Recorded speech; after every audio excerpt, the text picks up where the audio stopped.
بسم الله الرحمن الرحيم الحمد لله رب العالمين والصلاة والسلام على أشرف المرسلين سيد الأولين والآخرين سيدنا وحبيبنا وشفيعنا ونبينا ومولانا محمد وعلى آله وصحبه أجمعين ورضي الله تبارك وتعالى عن قطب العارفين وإمام الصديقين مولانا أبي العباس أحمد بن محمد التجاني وخلفائه المهتدين وأهل طريقة الفائزين الرابحين وجميع المسلمين آمين يا رب العالمين أما بعد. Donc, après avoir formulé les louanges à Allah subhanahu wa ta'ala, adressé les prières et salutations sur le noble prophète Sayyidina Muhammad sallallahu alayhi wa sallam. Donc, nous allons euh, donc parler aujourd'hui, après avoir parlé donc de manière générale de la Tahara. Donc, on est dans le livre de la Tahara, donc la purification. On avait aussi vu le chapitre des eaux, donc Babul Miyah. On avait vu aussi le chapitre des récipients, Babul Aniya. Et le lien, c'est que les eaux qu'on utilise pour une des deux formes de purification, matérielle ou immatérielle, donc taharatul hadas et taharatul khabas plutôt, donc qui est matériel, et taharatul hadas qui est immatériel. On a parlé donc de récipients parce que ce sont les contenants. Donc, lors des séances précédentes, on les a tous vus, on les a traités, alhamdulillah. Aujourd'hui, Inch'Allah Ta'ala, nous allons parler de An-Najasat, c'est-à-dire les impuretés ou les souillures. On peut les traduire par impureté, on peut les traduire par souillure. Donc, An-Najasat. Donc, An-Najasat, c'est le pluriel de An-Najasa. Le pluriel de An-Najasa. Maintenant, ce chapitre, souvent, les spécialistes du fiqh, les juristes, qu'on appelle en arabe al-fuqaha, donc souvent, ils lui donnent plusieurs appellations. Parfois, ils l'appellent Babun Najasa. Parfois, ils l'appellent Babun Najasat. Parfois, ils l'appellent Babu Izalatin Najasati. Izalatun Najasa. Parfois, ils l'appellent Izalatin Najasat wa Bayaniha. Donc, Izalatun Najasa, c'est le fait d'enlever donc les impuretés. Pourquoi? Parce que et Wabayaniha est la clarification donc de tout cela, de tout ce qui tourne autour. Pourquoi? Parce que ce qui est important de savoir si telle ou telle chose est une souillure ou une impureté ou pas, c'est essentiellement de savoir est-ce que je peux faire la prière avec? Est-ce que si cela touche mon corps ou mes habits, mes vêtements, avec lesquels je fais la prière, ou bien le lieu dans lequel je fais la prière, ou bien tout simplement savoir est-ce que l'eau que j'utilise pour faire mes ablutions ou mes ablutions majeures, c'est-à-dire le lavage rituel, al-ghusl, est-ce que tout cela contient de la souillure ou pas? Donc c'est ça l'intérêt. Ou bien tout simplement de savoir est-ce que je peux en faire usage ou pas, parce que l'eau qui est souillée, ou bien une forme toute souillure, est illicite à la consommation. Donc, à partir de ce moment-là, quand on parle donc de souillure, ce qui est important, c'est de connaître tout cela, mais aussi de savoir comment les enlever, comment s'en débarrasser quand dans un corps, dans de l'eau, dans un récipient, dans mes vêtements, dans les lieux dans lesquels je veux faire ma prière, s'il y a de la souillure dans l'une de ces entités ou de ces matières, comment s'en débarrasser? C'est ça l'intérêt de le connaître. Donc, cela touche en même temps la taharatul hadas, donc qui est la purification immatérielle, et la taharatul khabas, ce qui est la purification matérielle. Et donc, an-najasa, comme on a dit, parfois on dit babun najasa, parfois on dit babun najasat. Donc, on fait le pluriel. Certains savants aussi privilégient, avant de parler donc de cette de ce chapitre, parfois, ils peuvent parler, par exemple, de tout ce qui tourne autour des toilettes. Voilà. Aller aux toilettes, faire ses besoins, etc. Tout ce qui tourne autour de cela, ils en parlent. Ils en parlent. Mais nous, Inch'Allah, nous allons d'abord traiter cela parce que nous avons trouvé, bon, comme une très grande partie des savants, que traiter d'abord ce sujet est plus à même et plus opportun avant de parler donc des toilettes ou même des ablutions. An-Najasa, donc linguistiquement parlant, donc ça signifie tout simplement al-qazara, c'est la saleté. Le Coran en fait usage, il parle de An-Najasa en parlant, donc en insinuant plusieurs formes d'impureté. Il parle ou de souillure. Il parle de Najasa comme par exemple quand il utilise souvent, parfois le terme najis, mais il peut utiliser le terme rijs ou rujz ou rijz. Et le prophète sallallahu alayhi wa sallam utilise également le terme rijs. Mais tout cela, cela signifie la souillure. Tout simplement, ce sont des mots voisins ou synonymes.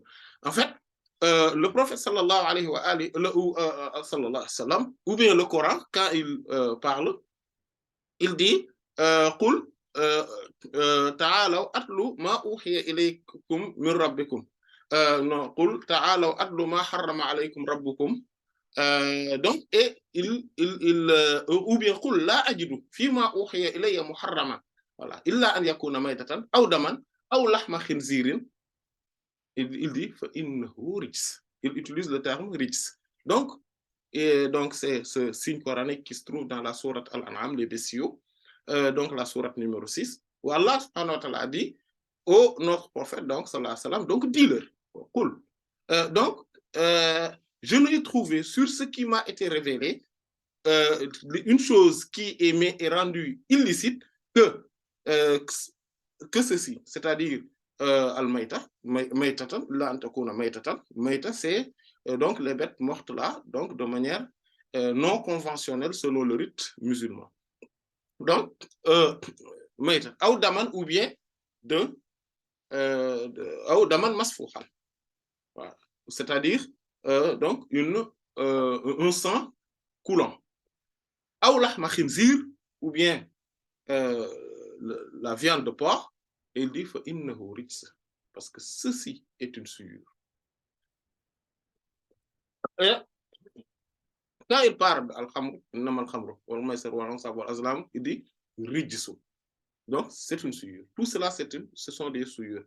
Et quand il dit war rijza fahjur, ou bien dans une autre version de lecture, war rijza fahjur. Et donc la souillure, éloigne-toi de la souillure. Donc, quand Allah subhanahu wa ta'ala dit au prophète sallallahu alayhi wa sallam de s'éloigner de la souillure, c'est toute forme de souillure. Il y a d'abord la souillure matérielle, mais il y a la souillure immatérielle qui est morale, la souillure morale, intellectuelle, éthique et spirituelle. Donc, ça aussi, cela implique, donc ça, ce sont des souillures. Et Allah subhanahu wa ta'ala utilise ce terme-là aussi en parlant de souillure, en disant que innamal mushrik non fazadahum rijzan ila rijsihim, il a même rijsan ila rijsihim, voilà. Quand il parle donc des hypocrites, il dit que donc par rapport à leur comportement, Allah subhanahu wa ta'ala a augmenté une souillure dans leur souillure, c'est-à-dire dans leur forme de mécréance cachée et dissimulée, dans leur souillure spirituelle. Et quand il utilise maintenant le terme najis, dit, subhanahu wa ta'ala, innamal mushrikuna najis, que les associateurs ne sont autres que des souillures. Donc, pas des souillures matérielles, mais des souillures immatérielles. Pourquoi? Parce que leur âme est souillée. Donc, c'est cela dont Allah subhanahu wa ta'ala fait allusion. Donc, Allah subhanahu wa ta'ala fait allusion à la souillure, parfois donc matérielle. Par exemple, quand il parle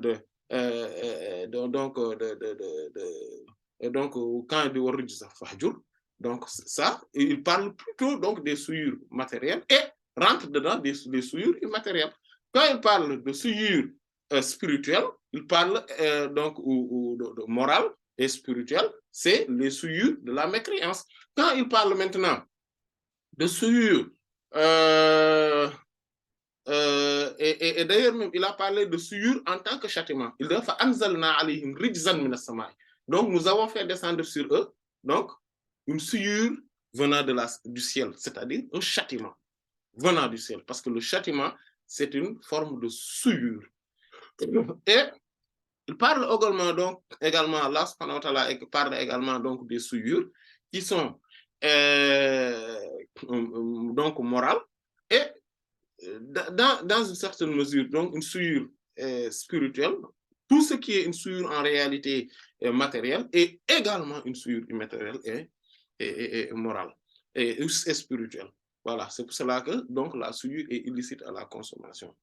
Donc, on va parler de ça, mais on parlera de, donc, quand le professeur fait donc, quand il dit que les crottes ou les excréments donc, des ânes, donc de l'âne, il dit que c'est une souillure. Il a utilisé le terme rix parce qu'il faudrait comprendre qu'en arabe, parfois, si on entend bien ces mots-là, on voit qu'il y a une certaine forme de proximité sonore. Pourquoi? Parce qu'il y a des lettres en arabe qui pourraient se remplacer. Le sin, le zay et le sad pourraient se remplacer dans certains cas de figure. C'est pour cela que, par exemple, il dit rijs et rijz ou rujz. Donc, on voit le se et dz. Et quand il dit aussi, le jim et le kaf aussi se remplacent, il dit rijs et rix. Rix.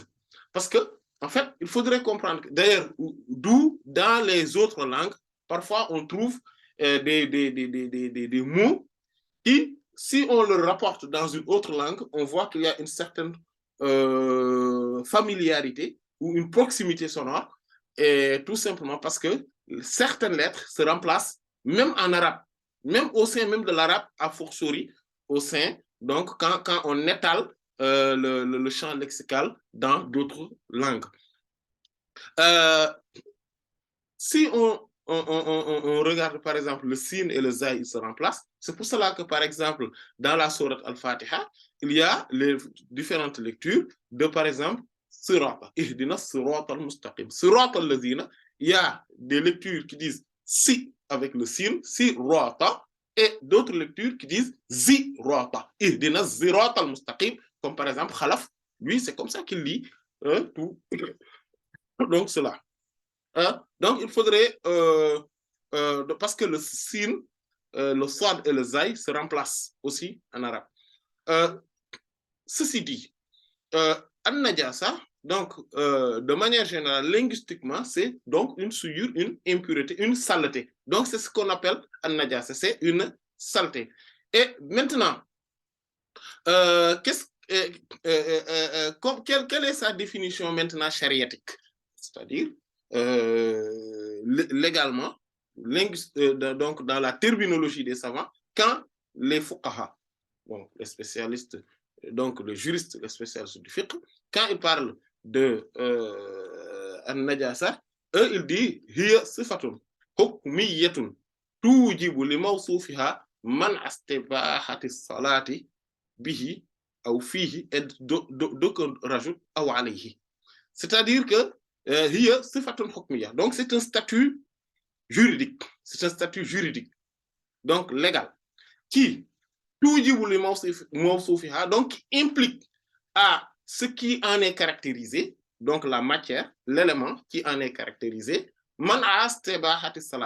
l'interdiction de la permission de célébrer l'office de la prière, bihi, c'est-à-dire par cela, donc quand c'est dans un corps, ou bien donc dans ou bien dedans, c'est-à-dire on ne peut pas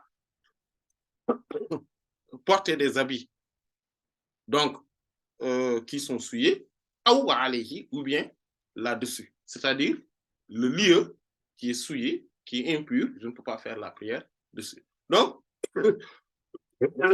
cette définition-là est une définition quand même qui est rapportée généralement par la majorité donc des grandes figures donc des 4 écoles juridiques, comme par exemple l'imam Ibn Nujaym, comme Sherbini, comme Imam Ad-Dardir, comme Imam Ad-Dasuqi, etc. Rahmatullah alayhim. Les derniers sont des Malikites, les deux derniers, Imam Ad-Dardir et Imam Ad-Dasuqi, qui sont des grands savants, donc juristes et référence dans le fiqh malikite. Donc, c'est ça la souillure. Voilà, ce n'est pas qu'une saleté. En fait, si on pense que la saleté en soi, c'est une forme de souillure de manière conventionnelle, c'est-à-dire, en général, quand les gens entendent de la souillure, de l'impureté, etc., ils pensent à la saleté, mais on pourrait dire que donc, c'est al-najasa, on pourrait dire que c'est kullu aynin mustaqdaratun shar'an. Kullu aynin mustaqdaratun shar'an. C'est-à-dire, c'est toute matière, kullu ayn, donc ayn ici, on peut le traduire comme matière, donc qui est considérée comme sale, mais légalement, pas selon les gens, selon leurs conventions, selon leurs traditions, selon leurs coutumes, etc. Non. Quand on parle de saleté, par exemple, les sueurs, beaucoup de gens le voient comme étant une saleté. Les baves, les salives, les crottes de nez, etc. Beaucoup de gens le conçoivent comme étant des saletés dans leur tradition, leur coutume, etc. Mais légalement, c'est-à-dire chariatiquement, selon la charia, selon le fiqh, toutes ces choses-là ne constituent pas des saletés, c'est-à-dire des impuretés. Voilà. Donc, c'est ça qu'on appelle souillure. Et que les souillures sont aussi caractérisées par certaines choses qui sont les suivantes. La première, c'est le fait qu'on ne peut pas l'avoir comme étant un bien matériel, comme étant quelque chose qu'on détient légalement et faire valoir cela en matière de vente et d'achat, donc dans les commerces. Et on ne peut pas aussi donc ce sont des souillures spirituelles et matérielles, donc c'est-à-dire donc ce sont des saletés spirituelles et matérielles, mais aussi il y a une forme de nuisance qui est dedans. Mais parfois, et donc la nuisance est dans le corps, dans le corps humain, ou bien dans l'intellect de l'être humain. Donc ça nuit automatiquement. Maintenant, ce n'est pas parce qu'il y a une de ces caractéristiques-là qu'on dit que la chose est une souillure. Non. Mais la chose peut être une souillure. En général, quand c'est une souillure, il y a ces trois choses-là qui sont directement impliquées. Maintenant, on va commencer à parler donc des formes de souillure ou bien les différentes souillures qu'on a. La première, donc on va commencer, Inch'Allah, par les plus consensuels, les plus connus, les plus acceptés, et en fait qui relèvent de l'unanimité des savants. On va donc commencer par Al-Kharij min as-Sabilayn. Donc, c'est-à-dire ce qui sort ou ce qui est sécrété, on peut le dire comme ça. Donc, les sécrétions, donc Al-Kharij, c'est la sécrétion, donc min as-Sabilayn, des deux voies basses. Des deux voies basses. Voilà. Donc, ce sont les organes génitaux et donc le devant et le derrière. Donc, souvent, l'arabe dit al-qubul et al-dubur. Al-qubul, c'est devant. Donc, tout ce qui fait partie donc, des parties intimes, donc de devant et de derrière. Al-qubul, c'est le devant et al-dubur, c'est les parties intimes de derrière. Donc, c'est ça, tout ce qui peut sortir donc, tout ce qui est sécrété donc, par ces deux choses-là, en tout cas à travers ces deux voies basses, donc on peut sont généralement des souillures. Mais on va, dans les détails, on verra qu'il y en a qui ne sont pas des souillures. Par exemple, les gaz libérés. Les gaz qui sont libérés donc, ne constituent pas une souillure. Et ça, c'est extrêmement important. Pourquoi? Parce que si c'était une souillure, euh, donc par la partie intime de l'être humain, mais derrière, donc les gaz qui sont libérés là ne sont pas sûrs. Et d'ailleurs, même par la partie intime de devant. Mais ça, cela n'arrive pas aux hommes. Souvent, bon, c'est extrêmement rare qu'un homme puisse, à travers son organe génital, sortir ou libérer, en tout cas, un gaz. Mais chez les femmes, même si ce n'est pas également aussi fréquent que cela arrive quand même souvent. Pas très souvent, mais souvent. Donc, les gaz qui sont libérés, donc, bien sûr, on parle de manière générale, donc, de derrière, donc de la voie basse derrière. Donc, ce gaz-là ne constitue pas une souillure, une impureté. Parce que si cela constituait une impureté ou une souillure, on serait contraint de laver les habits à chaque fois que du gaz est libéré, tout simplement. Vous voyez? Donc, c'est ce qu'on appelle arrih. Arrih. L'arabe dit arrih. Arrih, c'est l'air. L'air, voilà, le vent. Voilà, le vent. Voilà. En réalité, bon, c'est. Donc, l'arabe parle donc du gaz libéré, mais il parle également donc du vent, de l'air, etc. Tout, il utilise rih. Voilà. Vous voyez? Donc, nous aussi, on va utiliser des termes. Voilà, on ne va pas utiliser les termes les plus, comment ça s'appelle là, vulgaires, mais on va essayer à chaque fois, même si on parle de tous ces sujets-là, on va quand même utiliser les termes les plus convenables. Voilà. Et parce que c'est comme ça que s'exprimait le Coran, c'est comme ça que s'exprimait le prophète sallallahu alayhi wa sallam. Donc, c'est une parenthèse qu'on a ouverte. En fait, le prophète ou, sallallahu alayhi wa sallam, ou le Coran, il n'y a aucun verset. Vous voyez le Coran, du début à la fin, il y a 6236 signes coraniques, ayah. Et il n'y a aucun. Et il a traité de tout. Il a traité de toute chose, de l'intimité comme de toute autre chose. Et pourtant, on peut l'écouter, on peut l'entendre, on peut l'expliquer devant ses parents, devant ses enfants, sans aucun problème. Pourquoi? Parce que le langage est correct. Le langage est choisi et avec beaucoup de politesse. Avec beaucoup de politesse, mais aussi avec beaucoup de... comment dire en fait, avec beaucoup d'éthique et de moralité. Voilà. Donc, le fait de dire que, oui, de toute façon, il n'y a pas de pudeur concernant la religion, concernant l'islam, etc., cette manière de dire, en fait, c'est vrai, effectivement, mais la compréhension, si on comprend par cela qu'on peut utiliser n'importe quel terme pour dire ce que l'on veut et utiliser les termes les plus vulgaires pour parler de tel ou de tel sujet, cette compréhension n'est pas bonne. Là, cette compréhension-là n'est pas bonne. Le prophète sallallahu alayhi wa sallam parlait en public. Il parlait avec les hommes, avec les femmes, avec les enfants, des choses les plus intimes. Et pourtant, personne ne s'en est offusqué. Pourquoi?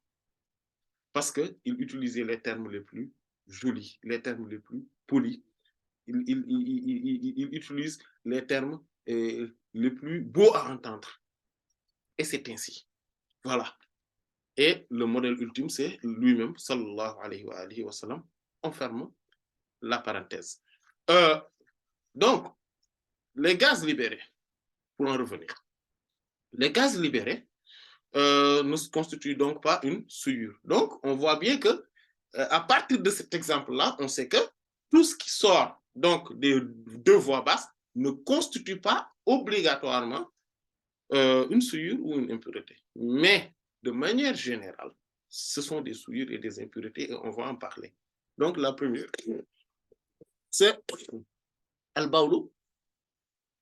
Al-bawlu, c'est les urines. Les urines sont des impuretés. Et pourquoi? Qu'est-ce qui nous le montre? C'est le hadith qui est établi dans les deux sahih, donc de l'imam al-Bukhari et de l'imam Muslim, alayhi wa rahmatu wa ridwanu, munaym, donc de Sayyidina Anas ibn Malik radiyallahu ta'ala anhu, dit qu'anna a'rabiyan jaa fa bala fil masjid فقام إليه الناس فقام إليه الناس ليزجروه. Et dans une autre version, فزجره الناس. Et dans une autre version, فقام إليه بعض القوم. Donc, il dit qu'il y avait donc un bédouin. Vous savez, les bédouins, donc ce sont des gens qui, comme le Coran l'a dit, badouna fil arabi. Donc, ce sont des gens qui sont éloignés, donc dans donc des localités très loin, donc des cités. Et donc, voilà, il y a une tente, ils mettent une tente par-ci, par-là, ou bien une ou deux maisons au maximum, et ils vivent très loin des habitations, des villes, des villages constitués, etc.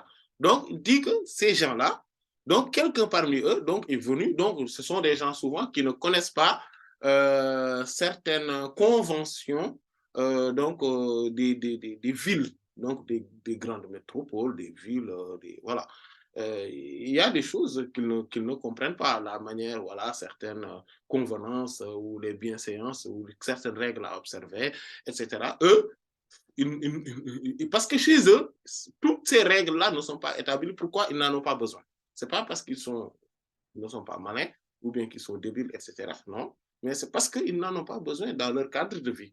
Et donc, un parmi eux donc, est venu dans la mosquée, il a fait sa prière tranquillement, voilà, bon, avec certaines, voilà,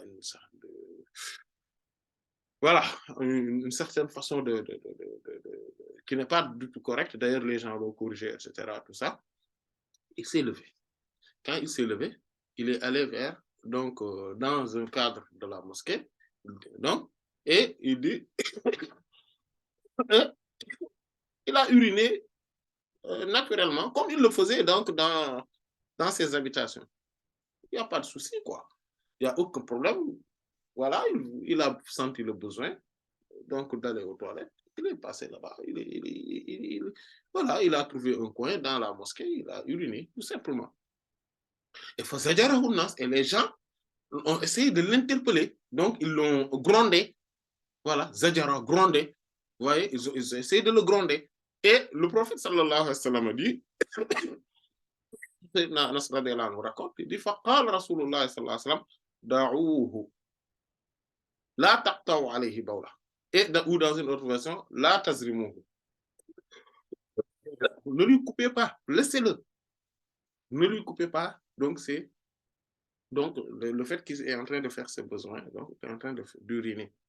Mais, et il dit, Sayyidina Anas radiyallahu anhu dit, فَلَمَّا فَرَغَ دعا رسول الله صلى الله عليه وسلم بذنوب من ماء فأغرق عليه.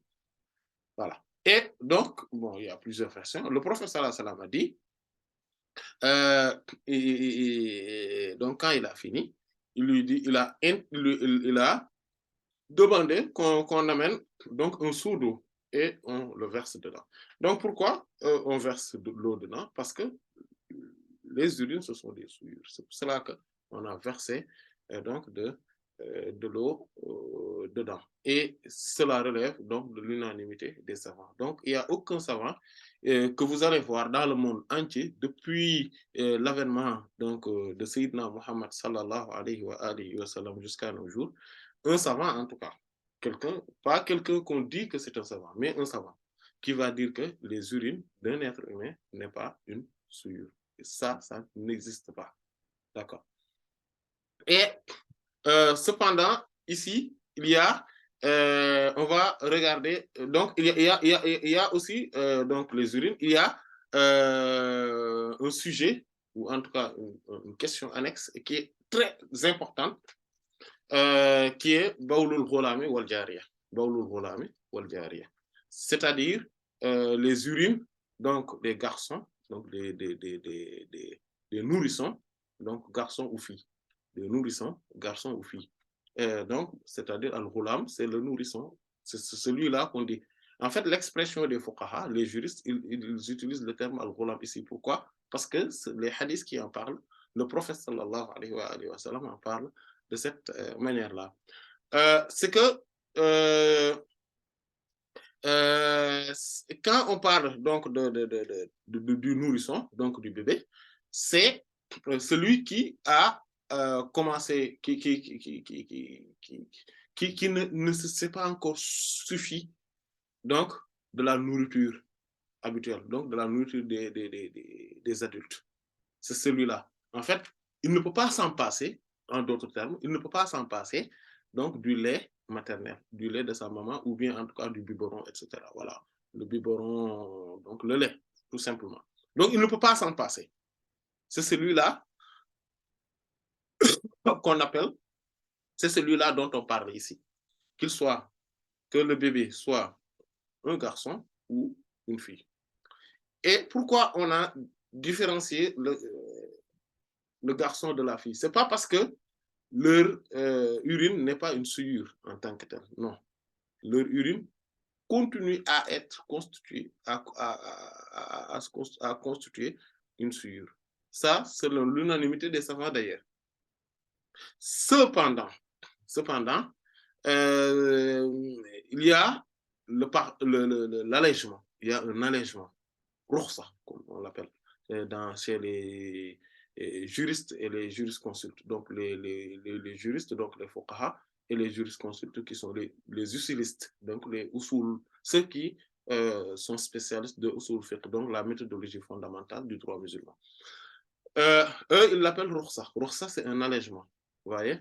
C'est-à-dire qu'il y a une loi qui est là, mais il y a un allègement, comme par exemple la prière qu'on doit faire en 4 rakas pour le zuhr, et que quand on est en voyage, on peut faire un allègement pour faire 2 rakas. C'est ce qu'on appelle rukhsa. Voilà.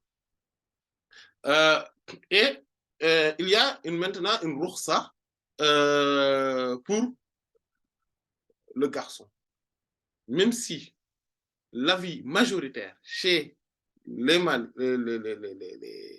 même si certains malikites, eux, considèrent qu'il n'y a pas d'allègement pour le garçon. Voilà. Voilà. Eux, certains, donc, ils disent, donc les malikites considèrent que pour le garçon, il n'y a pas d'allègement.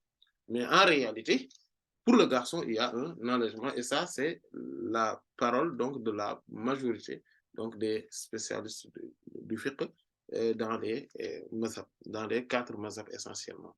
Et donc, il y a d'abord le hadith de Sayyidina Abu.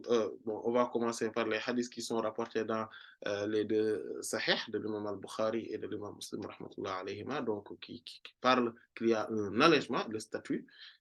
Donc, si c'est un garçon, pas si c'est une fille. Voilà.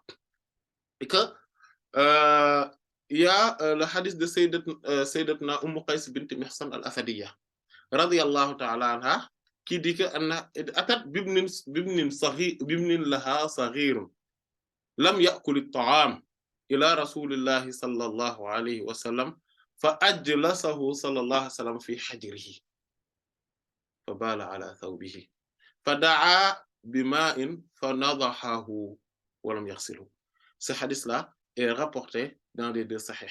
Le prophète sallallahu alayhi wa sallam, donc Sayyidatna Qais bint Mihsan al-Asadiyya, c'est la sœur de Sayyidina Ukasha ibn Mihsan al-Asadi, radiyallahu anhu. Sayyidina Ukasha, c'est celui qui, lorsque le prophète sallallahu alayhi wa sallam a dit qu'il y a 70 000 personnes qui vont rentrer au paradis dans ma communauté, sans règlement, sans compte, sans audit, sans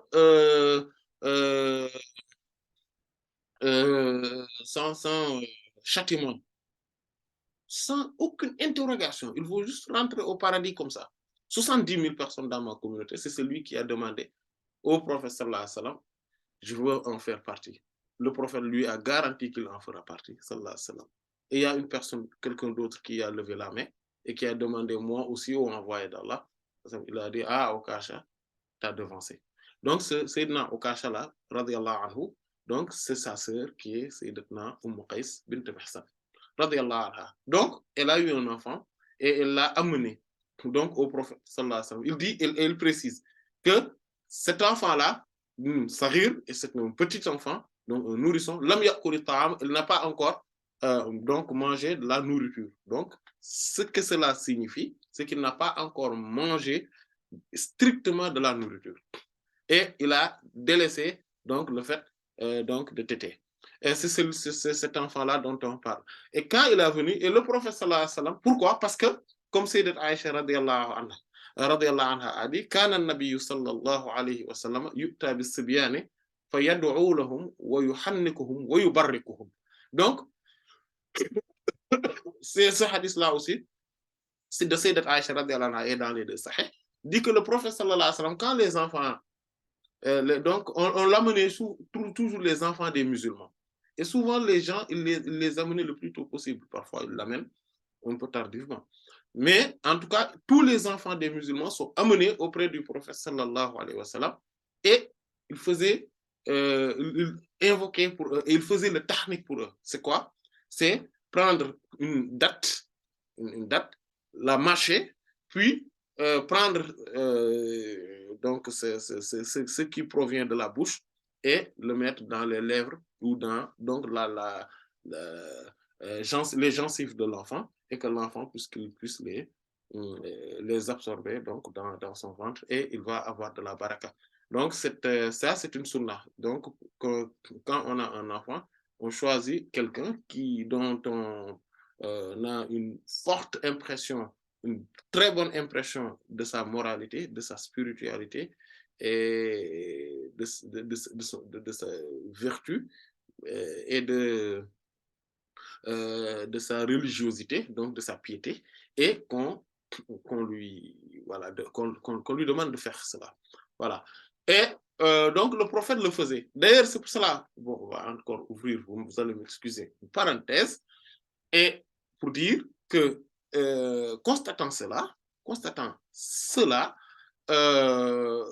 tout ce que les gens disent là, par exemple, quand quelqu'un veut se marier, on lui dit, oui, il faut faire la istikhara. Et eux, quand ils parlent de istikhara, effectivement, le professeur a demandé de faire la istikhara, mais eux, ils n'entendent pas. En fait, ils utilisent le terme utilisé par le prophète sallallahu alayhi wa sallam, qui signifie le fait de demander à Allah, d'invoquer Allah pour qu'il choisisse le meilleur pour nous. Eux, ils changent le sens. En fait, ils vont altérer le sens, falsifier le sens pour dire que la istikhara, c'est quoi? C'est tout simplement de regarder, d'essayer de savoir l'avenir, donc du couple, éventuellement, etc. Et ça, c'est illicite. Le fait d'essayer de regarder, oui, comment ça va se passer, etc., c'est ce qu'on appelle, c'est arraf. C'est celui-là qu'on appelle arraf. Et le prophète a dit, man ata arrafan fa akhbarahu fa lam yusaddiqhu lam yustajab lahu du'a, et dans une autre version, salata arba'ina layla. Celui qui vient vers quelqu'un qui va lui prédire l'avenir et qu'il l'informe, ce dernier l'informe et qu'il n'a pas cru à cela, il n'en a pas cru. Il lui a informé, mais il est sceptique. Il n'est plus de non. Moi, je ne crois pas à ces prédictions-là. La personne qui était venue, lui, quand il fera la prière pendant 40 jours, ses prières ne seront pas acceptées. Pendant 40 jours. Et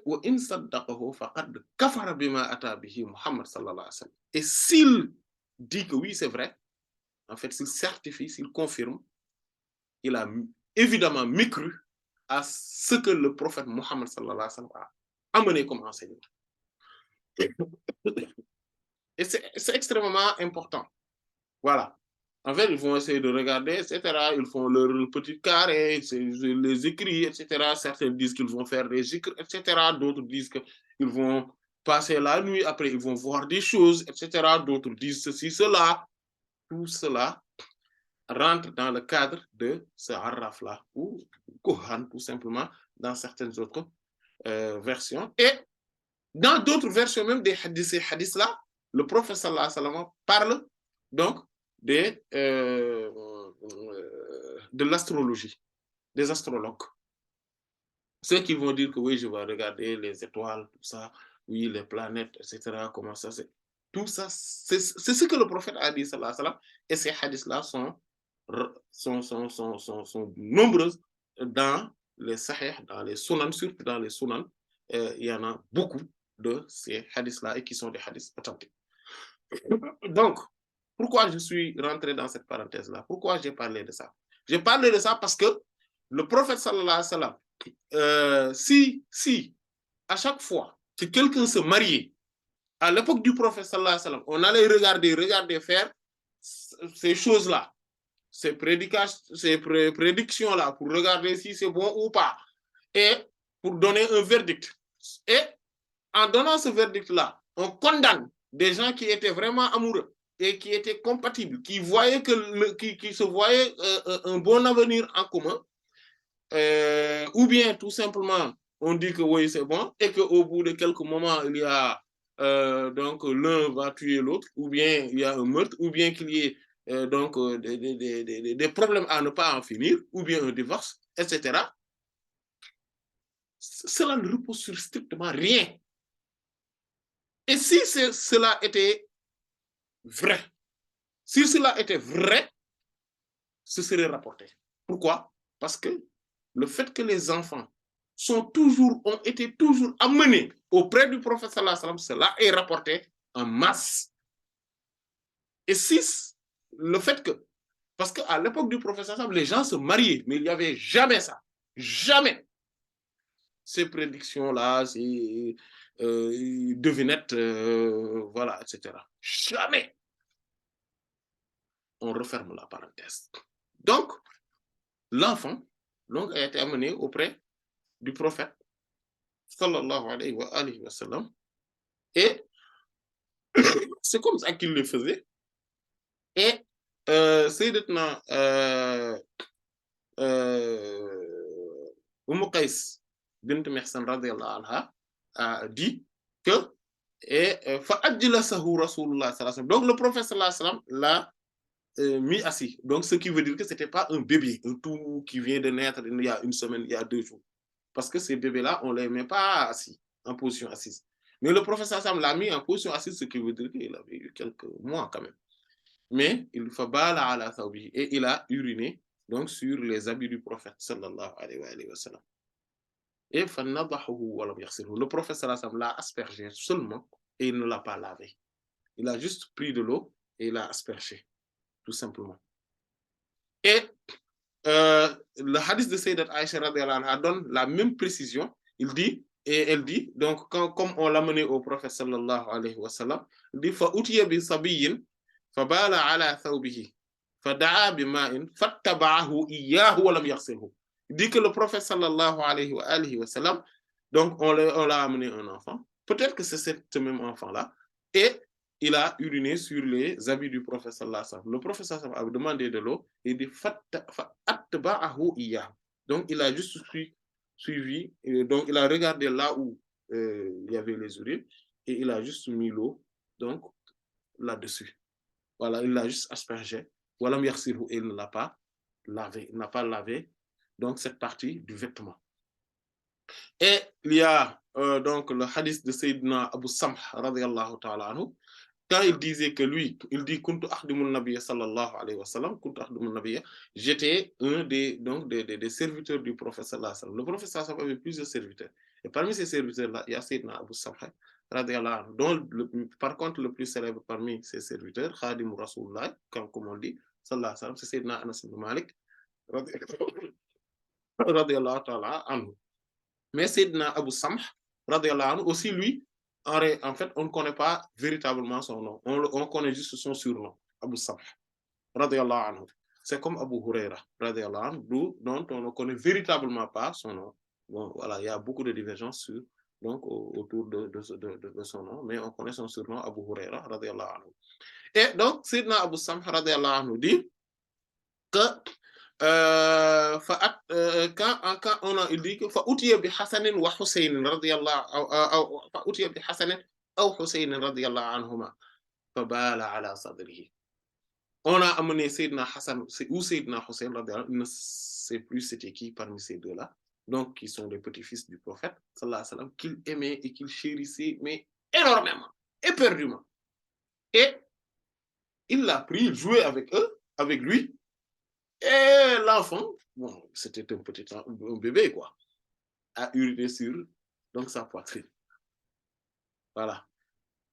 Il dit faji'tu aghsiluhu faqala yughsalu min bawli al-jariyati wa yurashu min bawli al-ghulam. je venais pour laver, pour dire oui, il faut, je verse de l'eau, je lave. Le prophète a dit, sallallahu alayhi wa sallam, non. On va juste laver quand c'est des urines, donc de jeunes filles, donc des bébés, des enfants qui sont des filles, des fillettes. Donc, quand c'est des fillettes, une fillette, donc on lave. Mais quand c'est un garçon, un garçonnet, on va juste asperger. On va juste asperger. Et ce hadith de Sayyidina Abu Samh est rapporté dans les Sunan, notamment le Sunan de l'imam Abu Daoud, le Sunan de l'imam An-Nasa'i, le Sunan de l'imam Ibn Majah, et c'est l'imam Ahmad aussi, rahimahullah, l'a rapporté. Et il y a un hadith de Sayyidina Ali, karamallahu wajhu, qui lui est semblable et qui est rapporté dans le Sunan de l'imam Abu Daoud, mais de l'imam Tirmizi et de l'imam Ibn Majah, et dans le Sunan de l'imam Ahmad, rahmatullah alayhim, et l'imam Tirmizi, il dit Hasanun Sahih, donc c'est authentique, dit-il. Donc, on sait que, donc, que c'était selon les quatre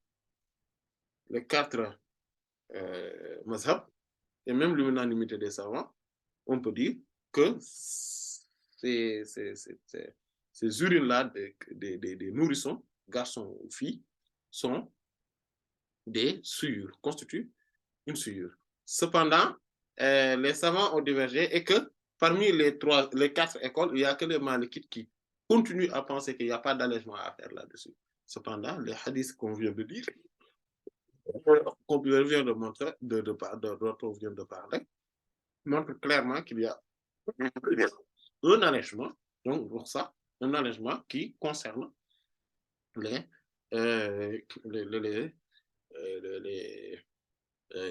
garçonnettes et non les filles. Voilà. Les fillettes. Cependant,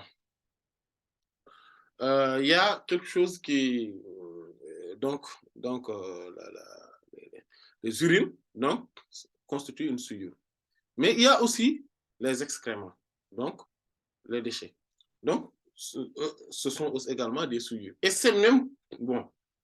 Donc quand on voit la texture donc des urines ou bien des excréments et des excréments, on voit que les excréments sont encore beaucoup plus, donc constituent plus une souillure. Voilà. Parce que ils constituent la même chose, sauf que les urines, c'est de l'eau, c'est du liquide. Voilà. Et que les excréments, c'est plutôt un mélange de liquide et de solide, ou bien de solide seulement. Et donc, à partir de ce moment-là, donc on va s'en tenir là. Jusqu'à la prochaine fois, Inch'Allah, on va continuer. Mais on a parlé globalement donc des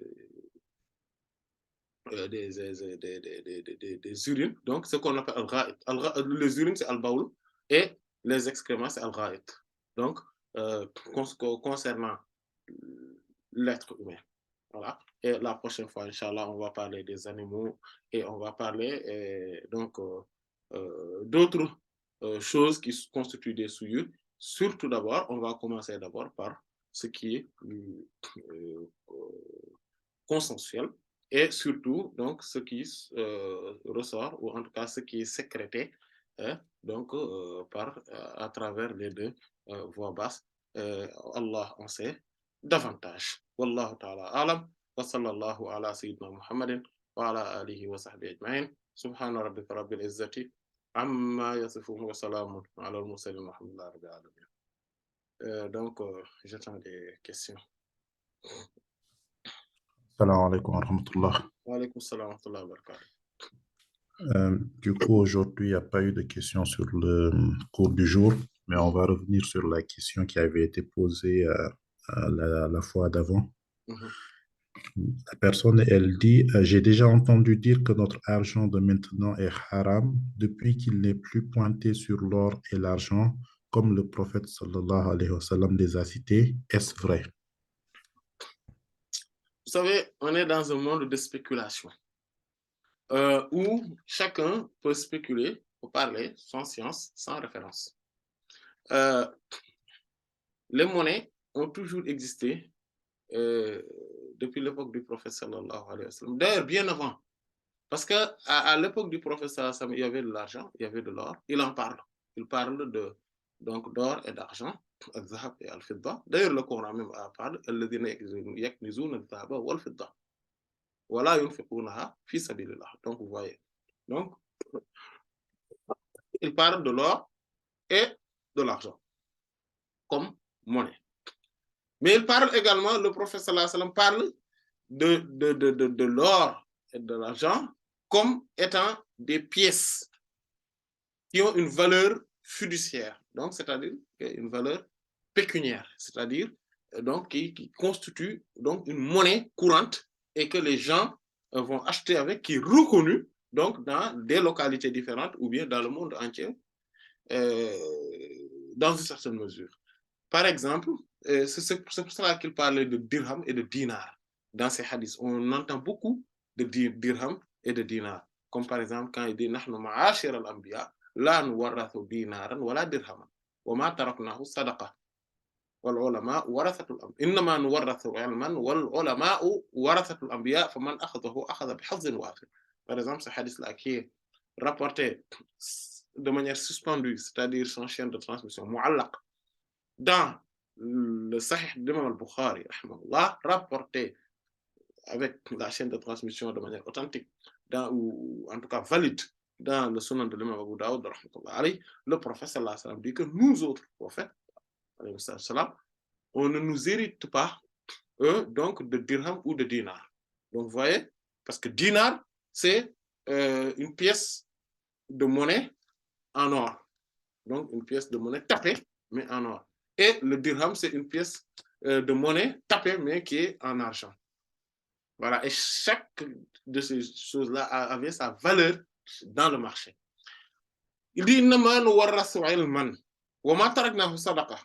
donc nous, tout ce qu'on laisse derrière comme étant une fortune est une aumône. Donc c'est pour le trésor public. D'ailleurs, je pense avoir souligné ce point-là, un jour ici même peut-être, que c'est ce qui montre clairement que les maisons, les foyers, donc, que le prophète sallallahu alayhi wa sallam faisait construire à son époque et dans lesquels habitaient ses épouses, étaient donc des titres fonciers, donc des épouses. Ce n'étaient pas des titres fonciers du prophète sallallahu alayhi wa sallam. Pourquoi? Parce que si c'était des titres fonciers du prophète sallallahu alayhi wa sallam, et que c'est lui qui en était propriétaire, donc de ces maisons-là, de ces appartements-là, donc quand il a été rappelé à Dieu, sallallahu alayhi wa sallam, donc ses épouses allaient perdre tout simplement leurs habitations et c'est le trésor public qui allait les confisquer. Donc, et le prophète sallallahu alayhi wa sallam continue à dire nous, on nous hérite que de la science. Quiconque détient la science a obtenu une part immense, énorme, sublime, magnifique, formidable. C'est une chance inestimable.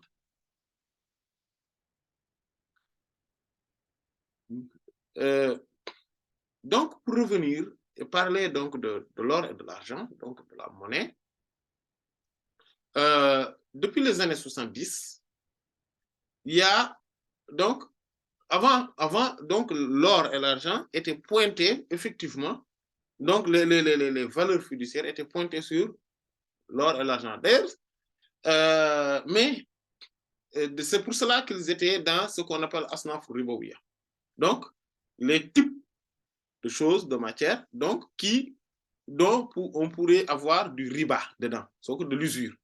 Il y a donc l'or et l'argent qui ont été cités par le prophète sallallahu alayhi wa sallam en premier lieu. Donc, dans le hadith de Sayyidina Ubadah ibn Samit radiyallahu anhu, qui est le Sayyidina Omar ibn al-Khattab et le Sayyidina Abu Huraira radiyallahu ta'ala anhu, mais le plus complet, le plus accompli parmi tous ces hadiths, c'est le hadith de Sayyidina Ubadah ibn Samit et qui est rapporté donc dans les Sahih comme les autres, mais celui qui a été rapporté dans le Sunan de l'imam Abu Daoud rahimahullah a été le plus long, le plus complet.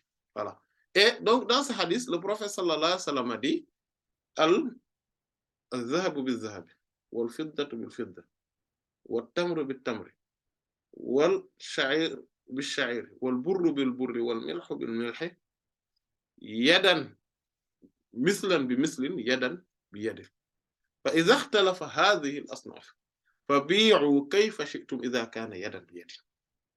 Dit que l'or avec de l'or, l'argent avec de l'argent, les dattes avec les dattes, le blé avec le blé, l'orge avec l'orge, le sel avec le sel, ces six-là, dit, quand on les vend, donc, une à une, c'est-à-dire, je te donne de l'or, tu me donnes de l'or, on ne va pas regarder si c'est 18 carats ou 24 carats ou autre, on va juste regarder le poids ou la quantité.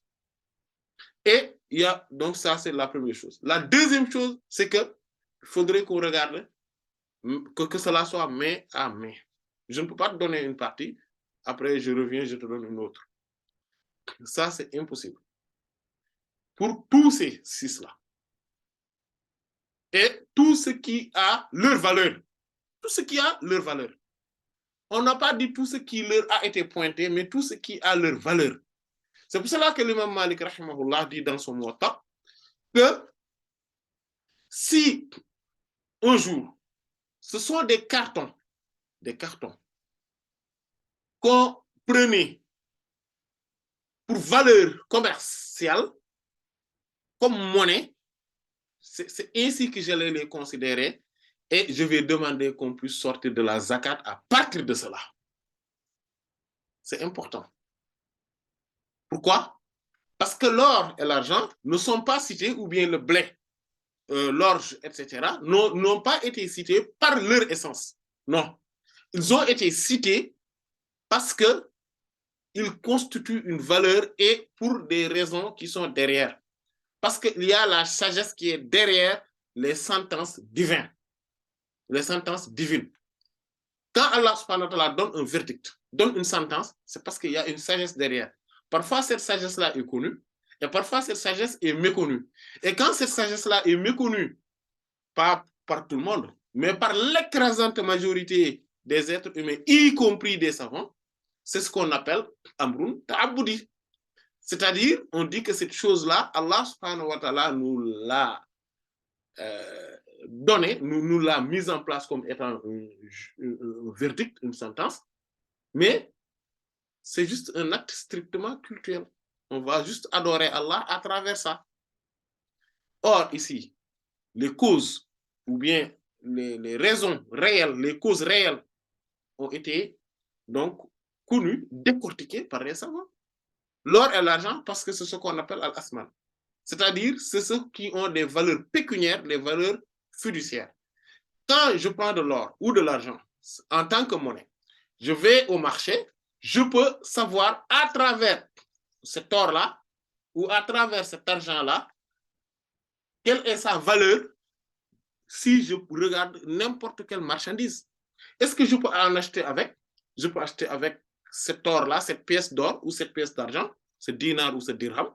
Est-ce que je peux acheter telle ou telle marchandise vu sa valeur? Et les valeurs de toutes les marchandises sont pointées sur cette pièce-là, cette monnaie-là. C'est ça la monnaie. Et il y a d'autres critères pour que ça soit une monnaie réellement, parce qu'il faudrait que cela soit aussi reconnu. Donc, dans les localités donc, où on fait cet achat. Par exemple, aujourd'hui, si j'ai une pièce d'or, tout simplement, je vais au marché, je ne peux presque rien acheter avec, à part que cela soit du troc. Donc, de marchandise à marchandise. Mais je ne peux pas en acheter parce que la valeur de cet or-là est rapportée à une marchandise quelconque ou aux marchandises qui sont là. Si on comprend bien cela, si on comprend bien cet aspect-là, on va savoir que on va se rendre compte que la valeur de l'or d'avant ou de l'argent d'avant, ce sont nos monnaies-là qui l'ont. Ce sont nos monnaies-là qui l'ont. Et donc, cela donne de l'importance à la parole de l'imam Malik, rahimahullah, mais aussi des autres savants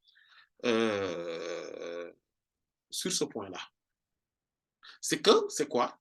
C'est que nous, nos monnaies-là qu'on a, l'euro, le CFA, le yen, le livre, le dollar, je devrais citer le dollar bien avant même de citer beaucoup. Hein. Quand j'ai cité l'euro, je devrais citer le dollar, etc.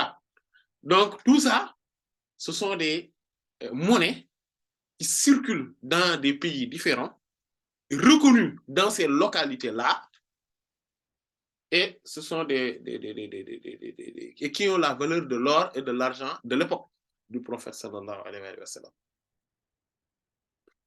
Voilà. Et à partir de ce moment-là, on ne peut pas dire que c'est... Comment dire que c'est illicite? Alors que l'or ou l'argent n'ont pas ces statuts-là à cause du fait qu'ils soient de l'or ou de l'argent. Ce n'est pas que la matière, mais c'est à cause du fait qu'ils constituent en soi des valeurs monétaires, des valeurs fiduciaires, des valeurs pécuniaires. Et ce commerce-là entre l'or et l'or, l'argent et l'argent, ou bien entre l'or et l'argent, c'est ce qu'on appelle communément chez les spécialistes du fiqh, donc chez les fuqaha, as-sarf. Donc il y a bay al-sarf, il y a bay al-mutlaq et il y a bay al-muqayyada. Il y a trois types de commerce. Il y a le commerce, donc as-sarf, donc c'est de monnaie en monnaie, c'est ce qu'on appelle le sarf. De monnaie en monnaie, donc les échanges de monnaie, c'est ce qu'on appelle bay al-sarf. Donc ils ont des lois qui leur est spécifique, qui leur sont spécifiques. Il y a bay'ul mutlaq, c'est-à-dire c'est le commerce absolu. Quand on parle de commerce, donc de vente et d'achat, de manière générale, c'est ça. C'est-à-dire, on prend la monnaie, on va à la boutique ou bien on voit une marchandise et on achète et selon la valeur de cette monnaie-là et la valeur de la marchandise. Donc, donc chaque marchandise est considérée par rapport à sa valeur selon la monnaie régionale ou locale. Et ça, c'est ce qu'on appelle al-bay' al-mutlaq. Quand on parle du commerce, souvent c'est ça. C'est des gens qui achètent des marchandises et qui revendent. Et ils les achètent avec de la monnaie et ils le revendent aussi en échange de monnaie. Et il y a aussi par ailleurs une autre forme de vente de commerce qu'on appelle bay' al-muqayyada. C'est quoi? C'est les trocs. J'ai ma marchandise, vous avez votre marchandise, on va faire les échanges de marchandises. Il n'y a aucune monnaie dedans. Donc, tout ça est reconnu par l'islam. Donc, on ne peut pas parler que des monnaies. Effectivement, j'ai entendu quelqu'un à la télévision sénégalaise qui en parle en disant que tous ces monnaies-là qui existent là sont illicites. J'ai tombé des nues de, je sais pas comment dire. Je me suis dit, mais lui là, est-ce qu'il est en train de réfléchir même? Et il a rendu tout notre système commercial, notre système bancaire, etc., quelle que soit d'ailleurs la forme. Parce qu'il y a des formes reconnues par l'islam, et ils disent que tout cela c'est illicite, tout cela rien n'est bon, et que lui il propose qu'on retourne vers les monnaies reconnues par l'islam. Et parmi ces monnaies-là, et lui, il pense que, par exemple, le sel, ou bien l'orge, ou le blé, ce sont des monnaies, selon lui. Alors qu'aucun savant ne le considère comme étant une monnaie. C'est pour cela que ces formes de commerce-là, on l'appelle muqayyada, le troc, etc. Donc, souvent, il y a des gens comme ça, et qui, souvent, quand on les entend, on les prend pour des références, en disant que, parce que souvent, comme on dit, hein, au pays des aveugles, les bornes sont rois. Et quand on est dans un pays où il n'y a même pas de bornes, en réalité, il n'y a que des aveugles qui sont plus intelligents que d'autres aveugles et qui les font croire qu'eux-mêmes, ce sont des bornes. C'est ce que ça donne, parfois. Ou ça donne même encore pire que ça. Qu'Allah nous préserve. Et Allah en sait davantage. S'il n'y a pas d'autres questions, on va donc terminer là. On va s'en tenir là, Inch'Allah, jusqu'à la prochaine fois. Jazakumullah khairan. Amin wa iyyakum. Wallahu ta'ala a'lam. Wa sallallahu ala sayyidina Muhammadin wa ala alihi wa sahbihi ajma'in. Subhana rabbika rabbil izzati amma yasifun wa salamun ala al-mursalin walhamdulillahi rabbil alamin.